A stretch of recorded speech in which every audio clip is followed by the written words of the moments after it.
Bonjour. Bonjour. Alors là, on est sous le refuge de Tétrousse, à peu près 3000 mètres d'altitude, donc sur l'accès de la voie normale du Mont Blanc.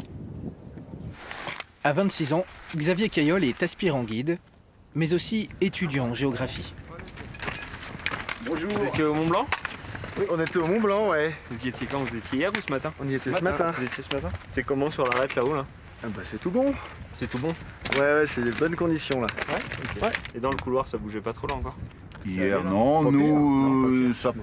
prenait juste, non, des petites chutes de rien, mais voilà. Ouais. Mais enfin, on est toujours un peu vigilant quand même. Les cailloux qu'on voit là-bas sont principalement tenus par de la glace qui est du froid à l'intérieur et de l'eau qui est gelée en fait. Donc ça c'est ce qu'on appelle le permafrost. Et donc ce permafrost dégèle petit à petit, recule et du coup permet cette déstabilisation là et fait que ça glisse petit à petit et que ça peut s'ébouler comme on voit à cet endroit-là. C'est ça qui, dans certains cas, peut rendre la montagne dangereuse, notamment avec toute la problématique qu'on a, par exemple, au couloir du Goûter ou ici. C'est vraiment les phénomènes qui affectent, et ça affecte de plus en plus d'itinéraires là, ces phénomènes. Des chutes de pierre, toujours plus nombreuses dans le couloir du Goûter, passage le plus fréquenté vers le sommet. En juillet, les guides ont temporairement cessé de l'emprunter, trop risqué. Puis les refuges ont même été fermés.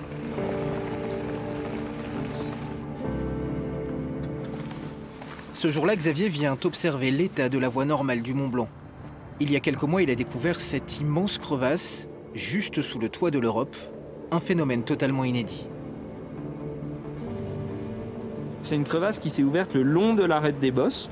Elle va faire 150 mètres de long. En fait, c'est une série de plusieurs crevasses. La principale et le pan qui s'est le plus détaché, ça fait 16 mètres de large et 16 mètres jusqu'au pont de neige. A priori, ça va quand même jusqu'au rocher, jusqu'au fond, jusqu'au caillou.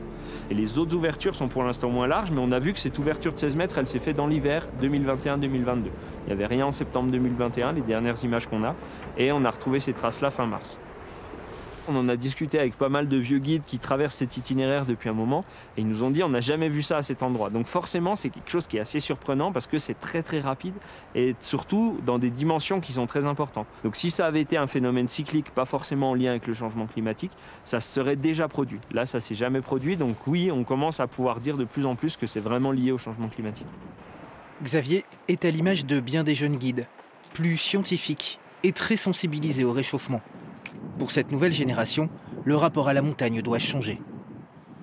Ce qu'il faut se rendre compte, c'est que toute la vision qu'on va avoir de l'alpinisme, c'est un construit qui est assez récent, qui est apparu en gros entre les années 50 et 60, qui est apparu après-guerre et qui s'est mis en parallèle avec la mise en loisir de la société.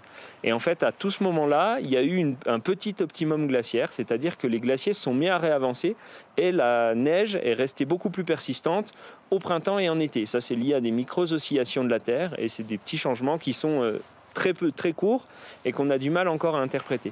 Et donc sur toute cette période-là, ces 20-30 ans, ça a permis vraiment l'émergence du modèle sportif et de cette vision un peu des hauts lieux de l'alpinisme qu'on peut avoir, où du coup, si on veut faire de l'alpinisme dans notre imaginaire, il faut par exemple aller au Mont Blanc.